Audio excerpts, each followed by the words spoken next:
Alright, in today's video, I'm going to be sharing 20 life lessons I've learned. I recently turned 20 and I hope this helps to remind myself actually when I look back on this of the things that I've learned and the things I want to stay true to, and I hope they help you. So let's get straight into it. So the first one is the KISS principle. Keep it simple, stupid. Through growing up trying to become a professional rugby player, to studying, to now living at university doing mechanical engineering, there's been this one thing I always have to remind myself of, is keep it simple, stupid.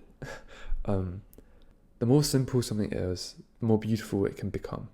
I'll just explain to you what I do. Is I eat the same thing every day, I wear the same thing every day, I choose to do the same things every day really, reading, journaling, and run, study, lift like I make my YouTube videos on.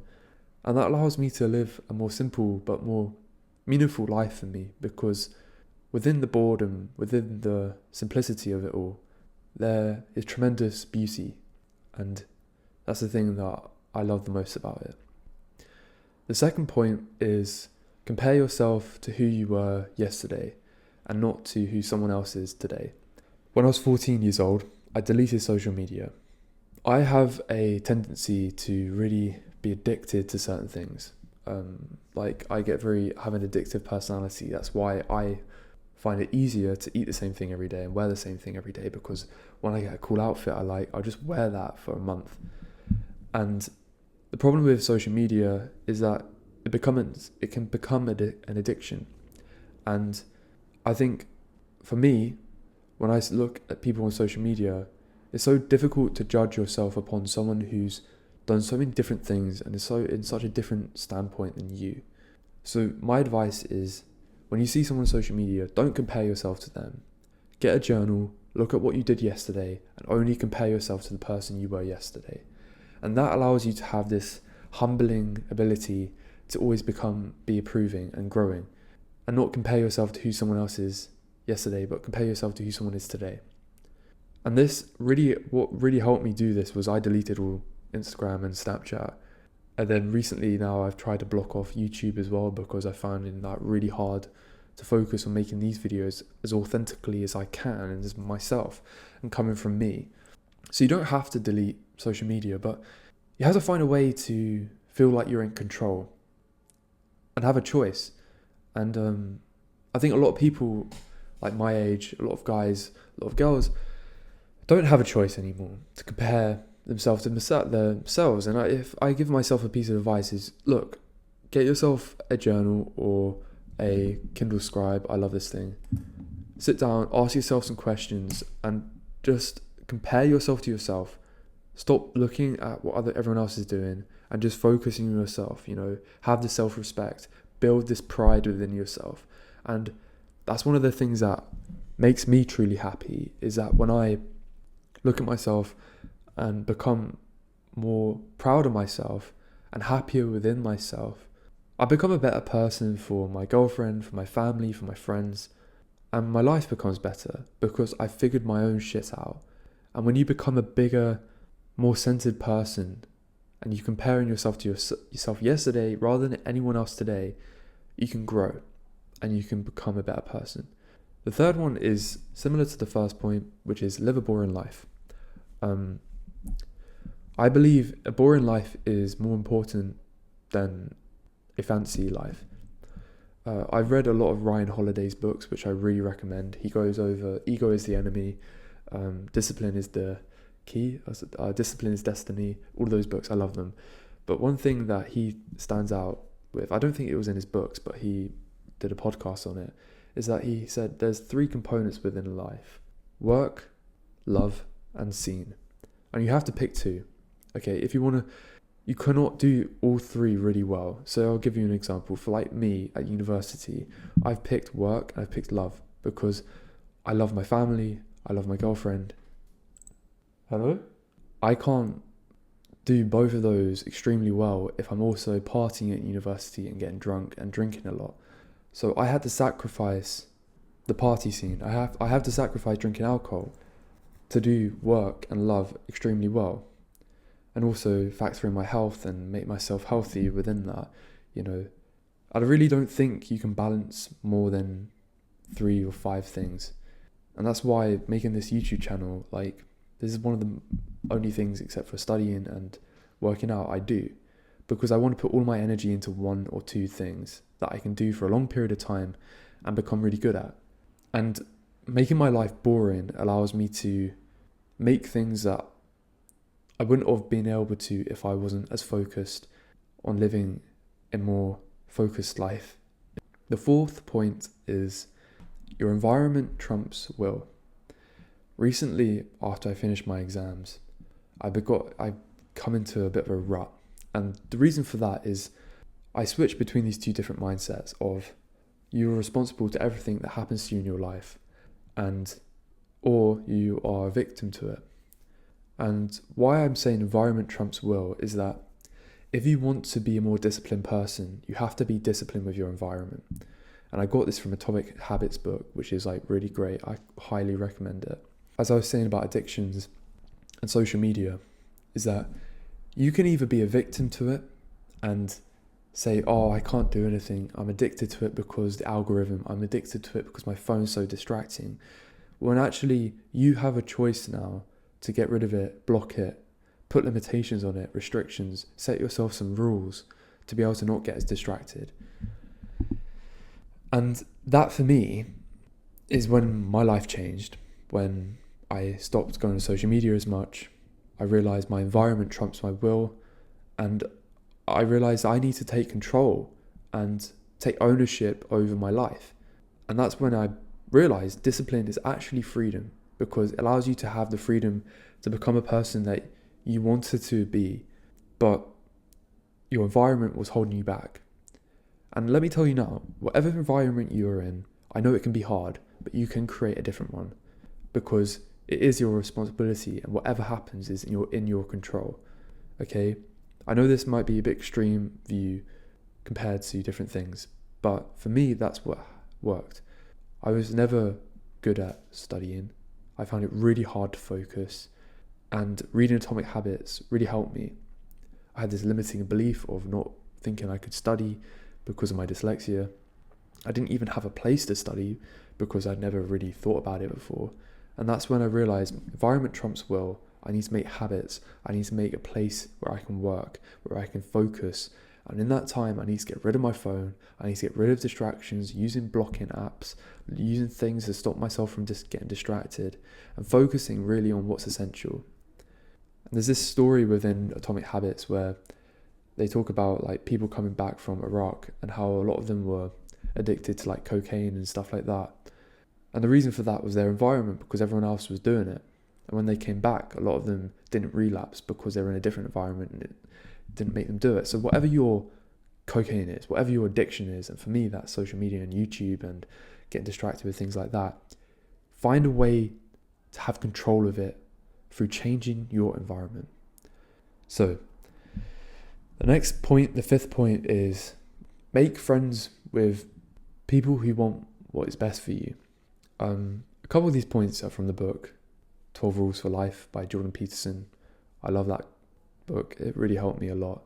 And the reason I say make friends with people who want what's best for you is that I think a lot of people are scared of being alone. And I'm the same. I don't want to be alone. And we end up making friends with people who aren't necessarily great for us. And I'm very lucky because I have an amazing family, and my mum has always wanted what's best for me. My girlfriend's amazing, but I haven't had the best of friends. And I don't think they've ever wanted what's truly best for me. And I've had to make the choice to actively move away from them.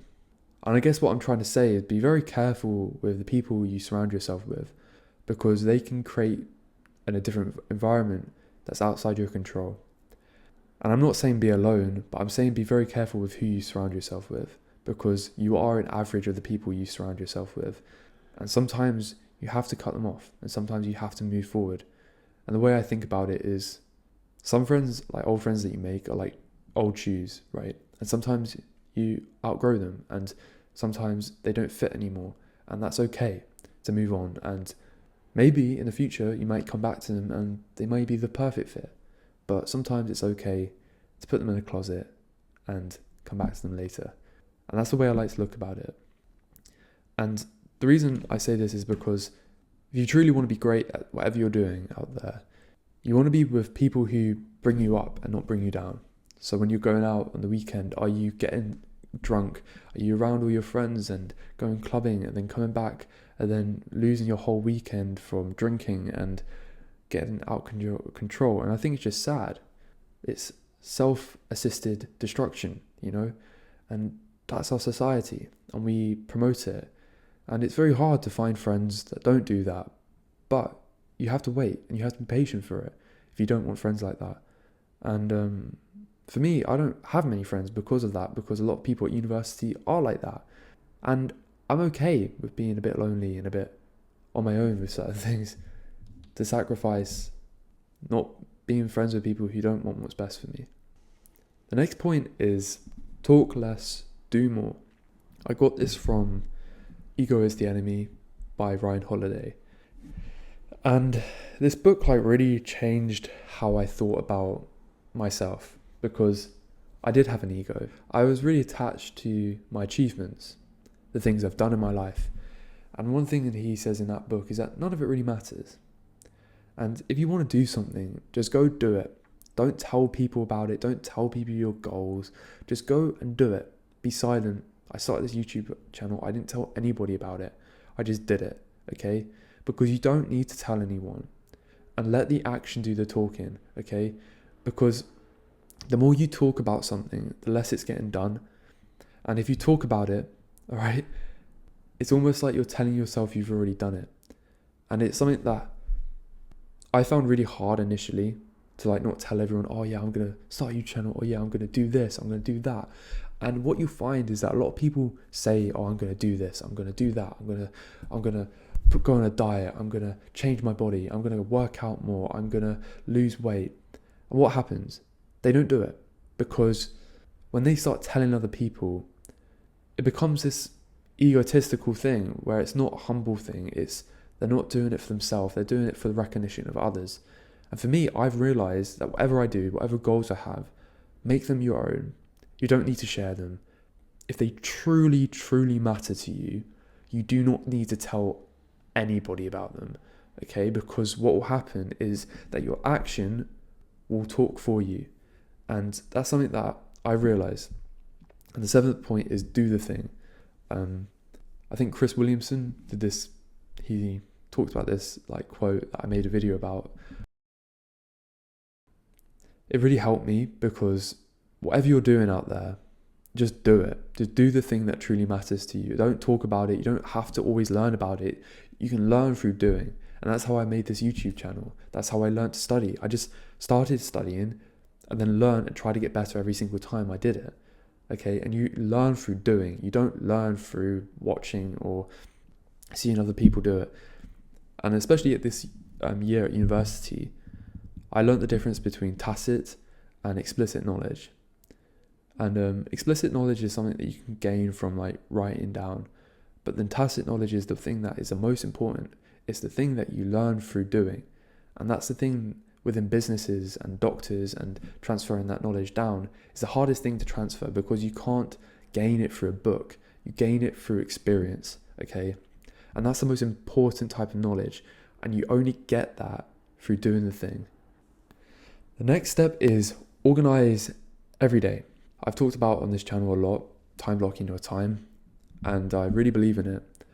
But I also believe in taking some days off and being okay with riding the wave and not knowing what's happening.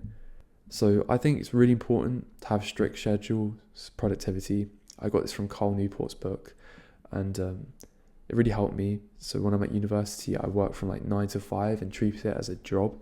And I would block off from 9 to 5 and make sure I know what I'm doing within that time block. And then outside that time, I would work out after that to schedule for myself that the working day was over. And then I would do other things like this YouTube channel. And I think for me, it's important to organize every day. Be intentional where your time is going with your work and your hours. Because when it comes to a goal like doing well in your exams or making a YouTube channel, the main thing that will get you there is the time that you put into it that's not distracted, and the deep work hours, okay? And how you can do that is just get a journal like I do, and I write down the blocks of time and track how many hours you spend on a certain project until it gets done. And I find that really helpful, because if you do that, you can figure out like, oh, I need to put more effort into it, or I'm being lazy, and it really keeps you accountable for yourself. And that for me, looking at the time and looking at where my day is, that does the talking. Because if I can see I'm putting effort into whatever I'm doing, that's all that truly matters. The 9th part is be bold, not smart. This is a TED talk, which will be in the description of this video, that really helped me. Is this slight difference between being smart and bold.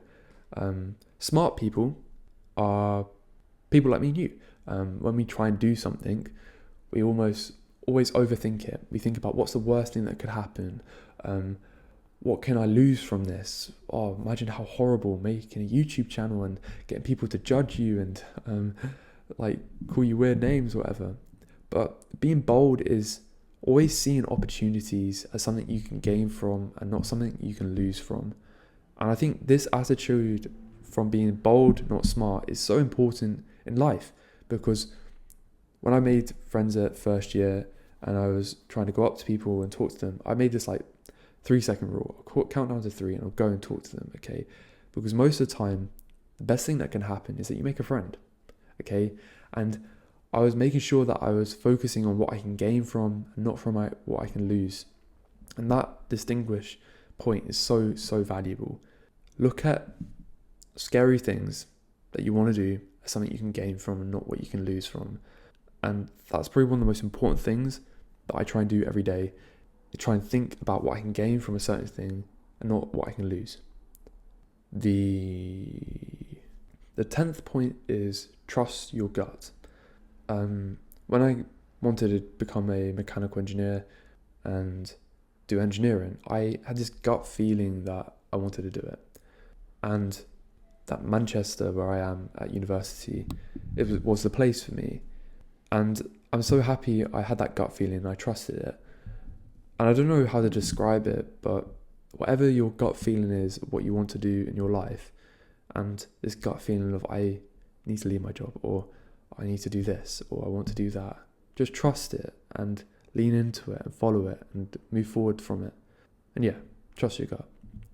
The 11th point I've learned this year especially is the 80-20 rule. Figure out whatever you're doing.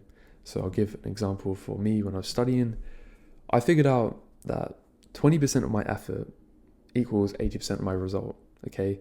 And for me, that was doing really well in my courseworks at university and doing all the past papers I could.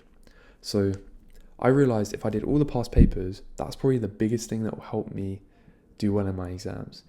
So I was also making these YouTube videos on the side, and I realized I wanted to put less time into my exams this semester and still do equally as well. And that's what I did. I just put all my past paper questions in Anki, which is the software I use, and I just reviewed all of them. And I kind of went deep into some of the questions, but I just did it surface level. For me, like, if you don't know, in UK universities, you have to get above 70% to be a first. And for me, I just wanted to get above 70%. I didn't want to get above 90% or anything. I just wanted to do good enough so that I can get the result I wanted. And I got like 75%. I got first in my second year, which is good. And what I'm trying to say here is that whatever you're doing, whether it be in these YouTube videos or like working out, I try and focus on what the 20% of effort will give me the 80% of the results. So say I'm working out, I just do pull-ups, push-ups and squats if I'm under time pressure. And that will take me like 15 minutes. And you can do that from anywhere. You don't have to go to a gym for it. And I've just tried to apply this rule to everything in my life. Where can I put the least amount of effort and maximize the results? The 12th point is take it slow. Work at natural pace and do fewer things. And this is from the book Slow Productivity, which I recently read and I loved. Just take whatever you're doing slowly. when I study, I try and do around 2 hours a day. And when you do that for 365 days, you will do well in your exams if those 2 hours are optimized and they're efficient, okay? And that's what I try and do with everything, is that I try and focus on taking it slow, but doing 1% every day, okay? And I got this from Atomic Habits as well, where every little action within your life is actually so important. And every little decision is so important. And there's this podcast I listened to yesterday, and it's about the chaos theory, where a little action can ripple on to something massive. And I think this can be really scary, but it also can be very liberating, because it makes you feel like every moment, every decision you make is so important. So taking it slower and not rushing, not burning yourself out, not cramming for exams, is so much better and more healthy for yourself. And whatever you're doing out there, just take it slow. Do fewer things and work at an actual pace. The next one is say no. This is something that I really struggled with initially, but I'm getting a lot better with now. It was with this YouTube channel, a guy from Yes Theory, he's called Thomas. He talks about this thing where when you say no to someone else, you're saying yes to yourself.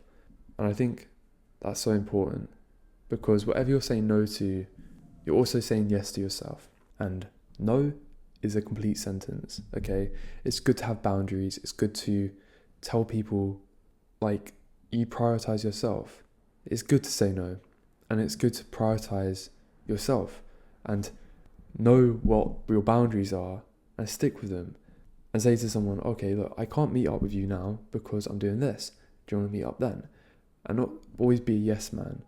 And that's one of the biggest things in my relationship, which has really helped me, is because I know where I'm going.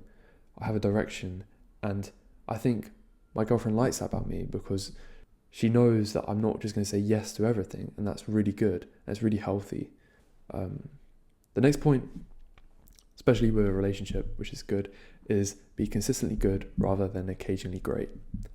This is like a big thing for me. It's about consistency. It's about showing up. It's about doing the thing. It's about not just doing one like amazing thing every now and then. Just be good every day. And like for me, I'll give you an example for working out. I work out and do the same workout almost every day. So if you don't know, I do high frequency training. So I do calisthenics, and I do like pull-ups, push-ups, and like squats every day. And I do it's like a 20-minute workout. And for me, that really works, because I'm consistently good rather than occasionally great, rather than just doing like one leg workout every week and just killing my legs, and then the next day I can't walk. And I found this to be the very best way to do everything when it comes to studying, to my relationship, to everything in my life. So try and be consistently good rather than occasionally great. And that sometimes means not running as fast, sometimes not studying as much, but coming again tomorrow, you know. The 15th life lesson I've learned is the 2-day rule. When it comes to your habits or whatever you're doing, I use this especially for running. I run every other day, and I never miss 2 days. So I never let there be 2 days where I don't run. And that for me is really important. So I say like, oh, yesterday I ran, today I walked, and tomorrow I know I need to run. And if I don't run, I've missed the 2-day rule. And that's something that I stick with. And this really works with studying as well. So if you miss 1 day of studying, you have to do something the next day, okay? And the 2-day rule is just very, very useful. The 16th point is love. I read this book called like Maximizing Achievement or something like that. It's quite a cool book, but it's kind of like weirdly psychological and weird. But the ending of the book was amazing for me, because it talks about love as the main thing and the main purpose of life. And I have to say, whatever you're doing out there, make sure you love the journey. Make sure you love what you're doing, and you love the people around you, and you show love every day. And it's one of those things that I sometimes forget, the importance of love, the importance of it, and truly loving what you do every day and the people that you surround yourself with. And yeah, just remember to love. The next point is, it's never the right time for anything something I've realized recently is nobody has it figured out. With me starting this YouTube channel, I don't think it would have ever been the right time, on place and moment to do it. But you just have to go out and do it. And sometimes it's never the right time for anything. And that's why you just have to go do it. I'll give you an example. Like, for me, like asking my girlfriend out, it was never the right time to do it. For me, making this YouTube channel, it would have never been the right time because it's always changing and media is always different, and creating something on the internet is always so difficult, So it's never the right time for anything. So start whatever you want to start, whatever you feel like you love, just start it and just try it and see what happens. I don't know why I wrote this down as a life lesson, but eat breakfast. As a student, we can sometimes forget routine. And I think this is the thing I'm trying to talk about here is routine, is following something every day. And for me, that is eating breakfast. I wake up, I move, and I eat. Okay? And that little thing every morning, having that morning routine, having that structure, really helps me to stay focused and stay happy throughout the day. And having that discipline to eat something, to make sure I discipline myself to eat something, ripples on for the rest of the day, and make sure you're disciplined with that when you go to university, because I know a lot of my friends that forget to eat, and they find it hard to make breakfast for themselves in the morning. But if you can discipline yourself to do that, and that first action in the morning where you cook yourself a breakfast, like eggs on toast or something, it really helps. The next life lesson is do fewer things. I'll just call this like run, study, lift. Find out what you're really focused on and just focus on that. Set a goal and just remind yourself of it every time you wake up in the morning, and find out whatever your 3 things are every day. And that's why I make my vlogs about run, study and lifting, because they're my main 3 goals. And there's some goals that like truly like resonate with me. Like, I really want to master my body and my mind, and I really want to be true to myself. And that's something that I find extremely valuable, to be honest, to just have 3 things that are your staple that you do every day that helps you have that grounding, have a direction and a purpose. The final thing I've want to end with is invest in yourself. Be it like reading, buying books for yourself, be it buying a cheap pull-up bar to put on your door when you're at university, be it going to the gym, getting a gym membership, be it, buying a bit more food that's more healthy for you. I think I got this from Alex Hormozy. He talks about the S&P 500 or the SME 500.